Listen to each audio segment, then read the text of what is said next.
Today I come to you from Alpine Peaks, where we're driving the Clan Archer, and one of my subscribers came up with this build that he runs, and he loves it, and I have to say, I kind of love it too. I thought it was going to be kind of a weird build, and maybe he was messing with me a little bit, but it turns out this build actually works exceptionally well. And it really leverages on 3 different range points.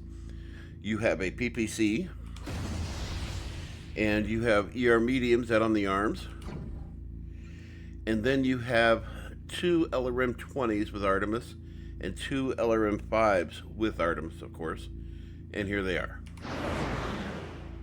Target destroyed. And as you can see, it's working out. Let me show you in the cockpit. So that guy's a hashtag down there below. And as you can see, once again, it's 2 LRM-5s with Artemis, 2 LRM-20s with Artemis, 2 ER medium lasers, and a PPC that goes in the center torso, which ends up being on top of the head. Now, I think of this as kind of like leveraging 3 different points of view. Obviously, the LRMs are going to reach out to 503 meters, no problem. And the ER mediums are going to do close quarters really well. But when you zoom in on a target like this guy way out here, there is no prayer of those LRMs reaching that point. However, the PPC is going to do it no problem. And because there's 2 slots in the center torso, a PPC being able to reach out there and being able to be mounted there are one and the same. Let's go back to the Mech Lab and take a look at this build. Here we are back in the Mech Lab, and let's take a look at what this build really is. Well, first of all, let's actually talk about the mech. So this is the Clan Archer, often known as the Jamie. It's a heavy clan mech, and it leverages having the capability of 4 missile points. It has AMS as an option, it has ECM, and it has the capability of 4 energy points. 2 in the center torso, and then 1 on each one of the arms. Now, as far as the mech goes, as far as buying it in the store, it's fairly cheap, even for a clan mech. It's a 2C, so, you know, it's not going to be that pricey usually. They're pretty good on the pricing on those. And as far as the build goes, we're running an XL340 engine. Now, his build that he described, seen here, shows that it's basically 2 LRM-20s with Artemis, 2 LRM-5s with Artemis, 2 ER medium lasers, and a PPC in the head, as he described it, I believe. And it is that way, essentially, because when you put it in the center torso here, it ends up above the cockpit area, at the very highest point. I kind of wish that when you do a single weapon like this, it would actually put it in the middle, because then that would look really cool. And you could really accentuate that with like a decal or something like that, making it look like a true, real Cyclops, which has really bothered me about the Cyclops, because the actual inner sphere of Cyclops, I've always thought that it would be really dope if you could change the cockpit location and put a PPC there, but obviously that's just not in the cards because, you know, game. But anyways, based on his build design, I came up with a rough extrapolation of what he was probably running. Is this the same build exactly as his? I don't know. But I did manage to come up with a good build, and after a couple of test maps and some testing, I was able to come up with this build altogether. So I'm running an XL340. I'm running a PPC here. I've got 3 double heat sinks here. I've got a double heat sink up here. I went with the Clan Active, or the Clan ECM, obviously, and that's one of the biggest things you would want to run on this mech, is that having that ECM.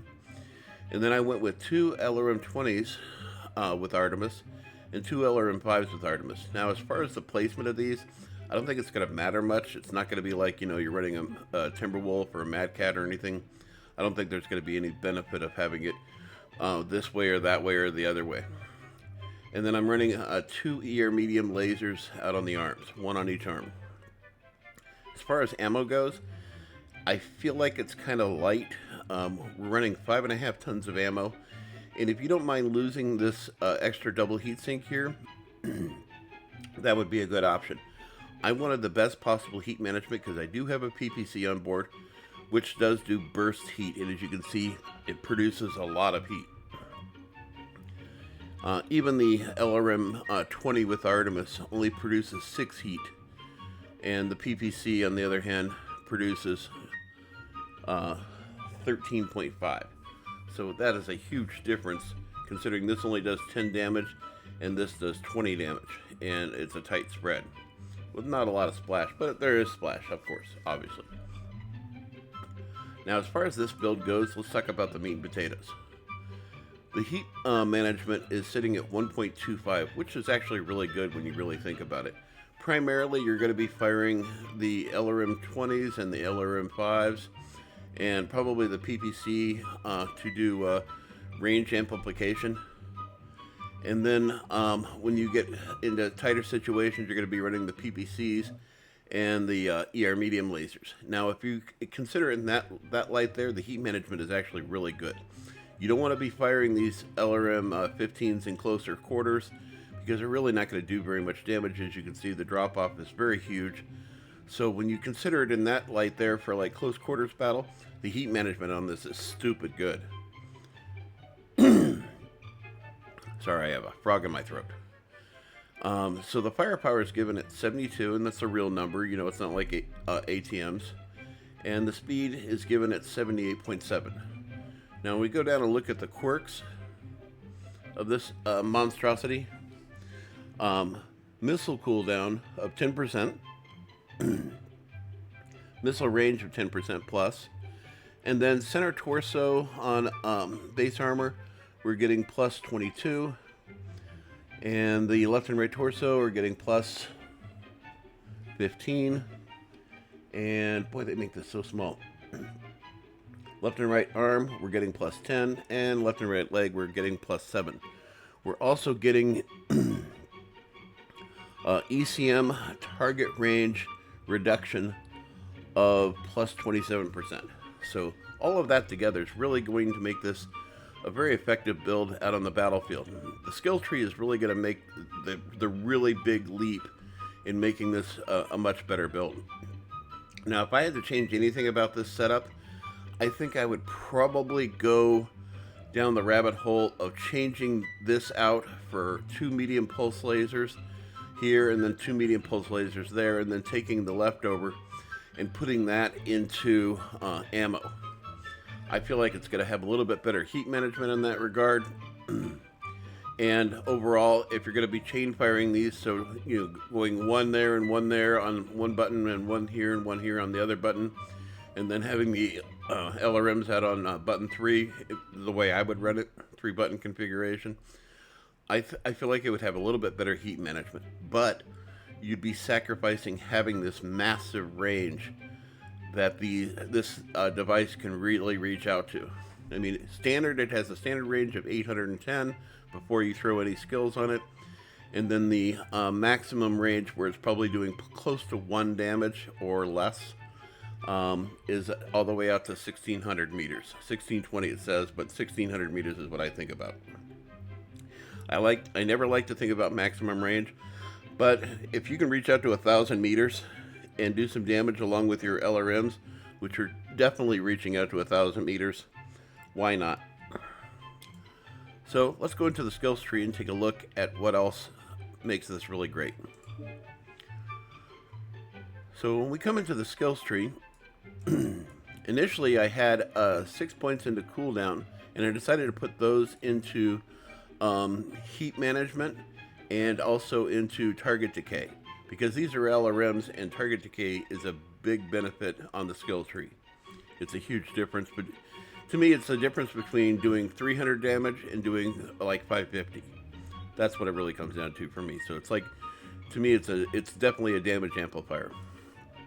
So range, we maxed out on range. We want to reach out as far as we possibly can with the ER mediums, with the PPC and the LRMs. Heat generation, all but all the way maxed out.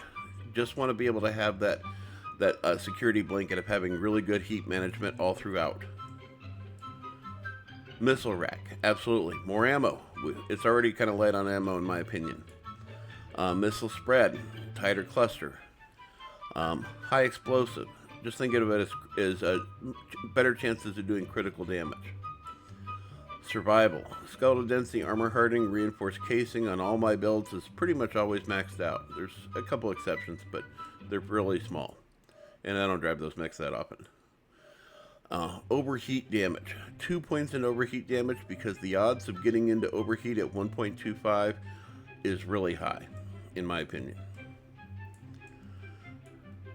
Now, when you come over to operations, which this to me is more like survivability, we're talking about here cool run. Cool run is going to allow you to cool down just a little bit quicker.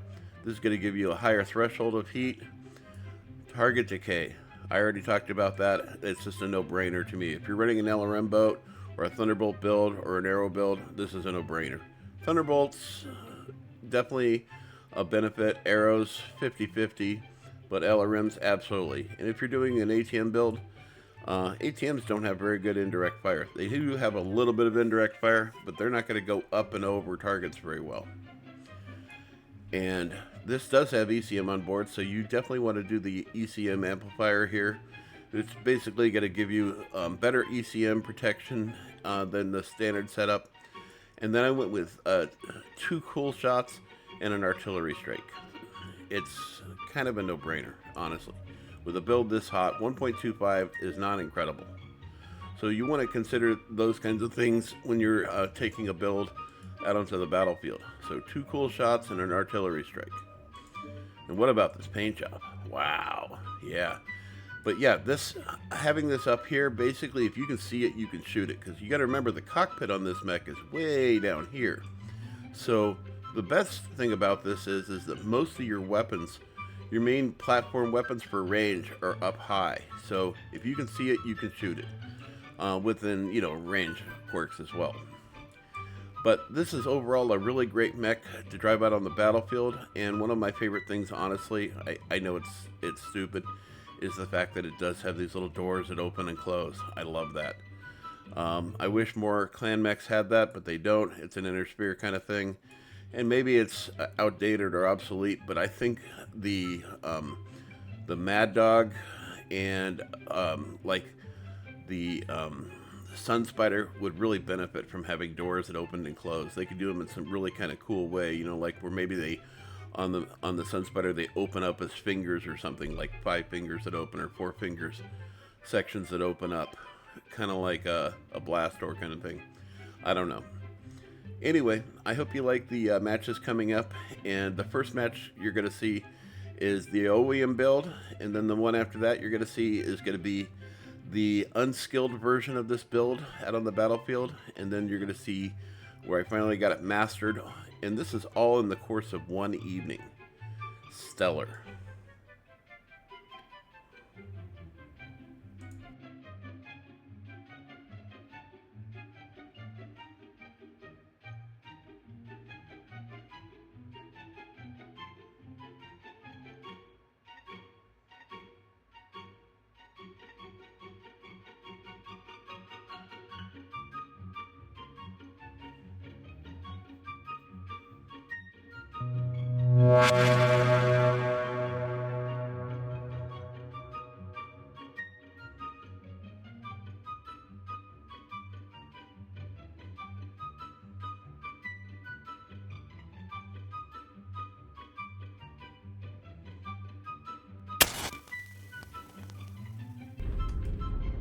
Target spotted.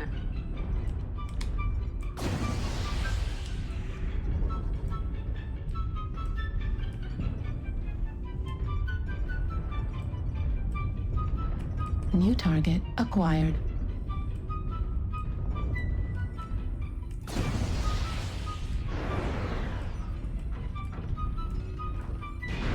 Target spotted. New target acquired.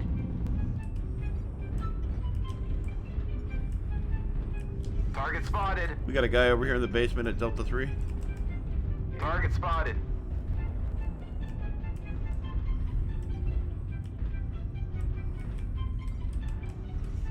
I'm backing you up, Target Bushwhacker. spotted. New target acquired. Don't push beyond that point at between Delta 3 and Delta 2. Target spotted. There's probably a bunch of mechs over there. Target spotted. New target acquired.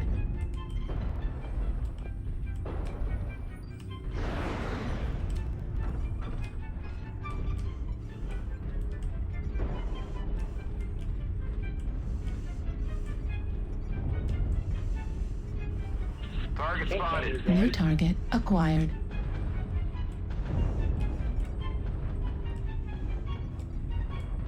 Target New spotted. target acquired.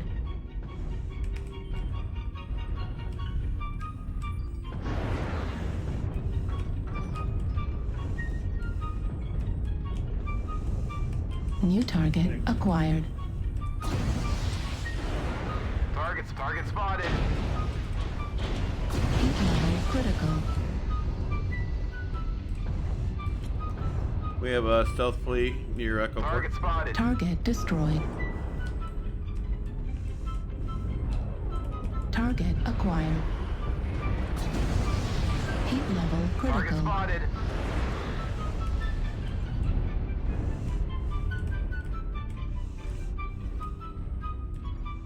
New target acquired. Heat level critical. Sorry. Target spotted. Override shut down. Warning incoming. Sun. Right torso destroyed. Right arm destroyed. LRM.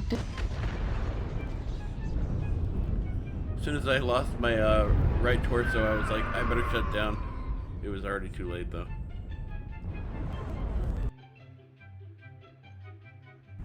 Get fucked on, Louis.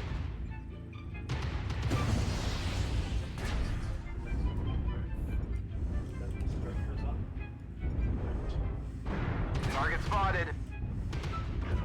A lot of people are against it, but I also really like the like flame-covered wolf paint job from Shadow of Krensky. I'm actually digging the paint scheme you have on yours. At first, I thought it was like, wait, is that a Timberwolf?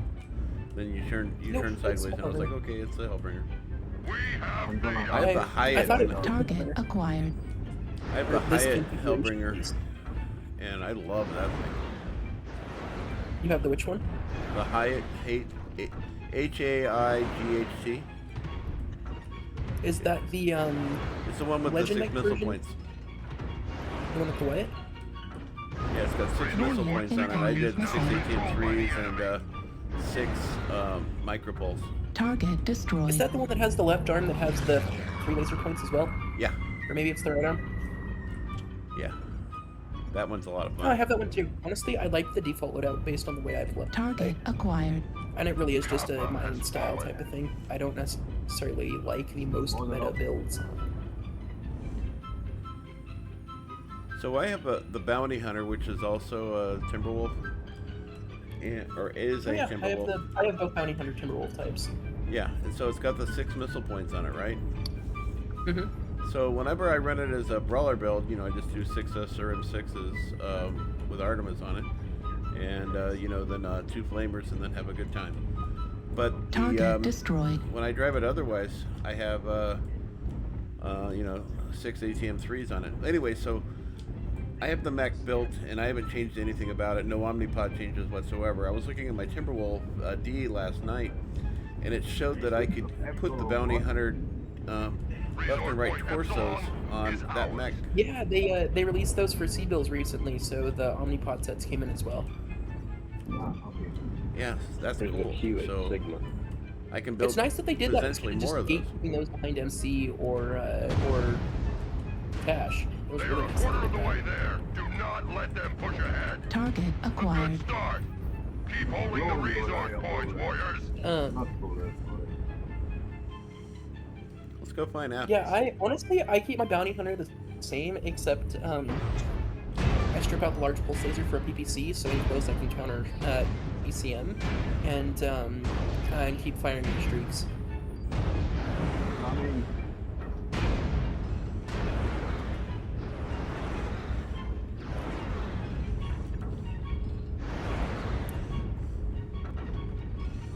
This is actually not a bad build. I just don't like the PPC. I'm not a big fan of PPCs. I have terrible aim. Honestly, I was that way when I first started playing. I would only find luck with something if it was a heavy LRM built mech. Free Wi-Fi on Foxtrot. Target destroyed.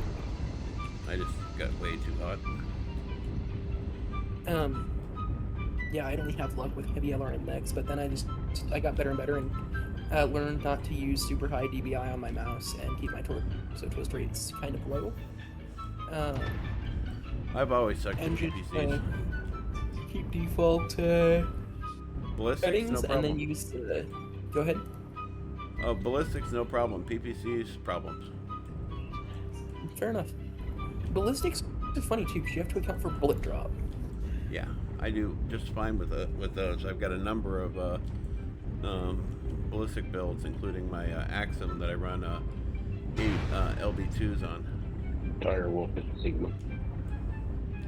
I could hit a flea from 800 meters with an autocannon with a UAG-20, but not with an AR-PPC. You know, I've actually had that come up before in my Axum too.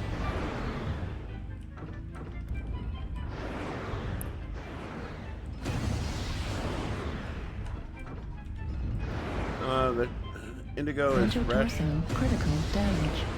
Heat level critical. Indigo's also probably to be close to out of ammo though. Heat level critical.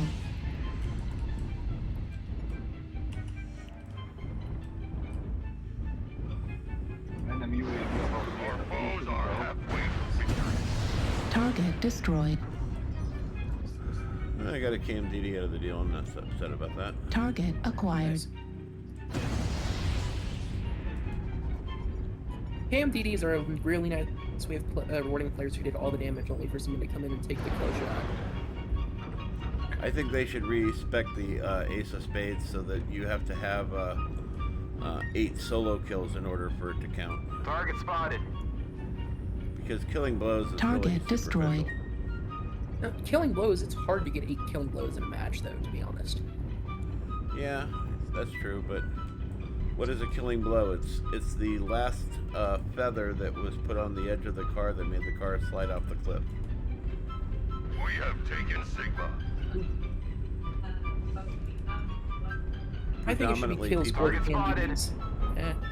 Back up. Predominantly people who get the Ace of Spades Affirmative. are typically driving light mechs. I mean, you know, I've gotten close a few times without a light mech, but I never got it. It hasn't been a big deal to me, but we were talking about it last night. I was in the shower today. I was like, you know what? They need to respec it so that it's for solo kills. 8 solo kills in a match. They won't. They still have winnable achievements from Solaris 7. Well, think of all Yeah, I of know. them, I right? Holy know. hell. They still have all kinds of things that they never got rid of, and they never will. Where am I going? I mean, hey, they're pushing out. Honestly, the DLC release that was Chaos Reign and Shadow of Kerensky felt more like purchasing new games than DLCs. Yeah. So I mean, when they're able to push out that much content, you know, cheaply and quickly, why not? Especially with players loving it. I do like the concept of it. I just wish that it was multiplayer, like you know, 12v12 or 6, even 6v6 would have been nice. Having the ability inside of those games to play like how they did the arena from Solaris. Well, no, I'm thinking the arena for the quick drop, for instant action. Yeah. Making it so that you could have your player control one side and then a couple of buddies control the other side. You know, go arena style against some buddies and have them dropping in with random mechs Yeah. each okay. time. Like something like that would be really cool. We have data. You know, for me, when they started doing, like, I was watching Bertle's videos, he's controlling 3 or 4 mechs at a time, I was like, how is this any different than Command and Conquer that came out 25 years ago? It's Red not. Wolf. I'm gonna have to pick it out. I don't think I'd seen anything like that from Red Wolf. Excellent work, warriors. Well, you know, he did the, he was, when Mechwarrior 5 first dropped, you know, the videos would start in the drop ship, and then, you know, he'd have like 2 or 3 mechs that he was controlling in a group. Ooh, I did pretty well. 809, not bad. Maybe this is a good build, minus the PPC. Yeah, I barely got any hits in, honestly. Ooh, a Paquette on our team. He did 740, not bad. I didn't even know I was trying that hard, and I still did top damage. Nice.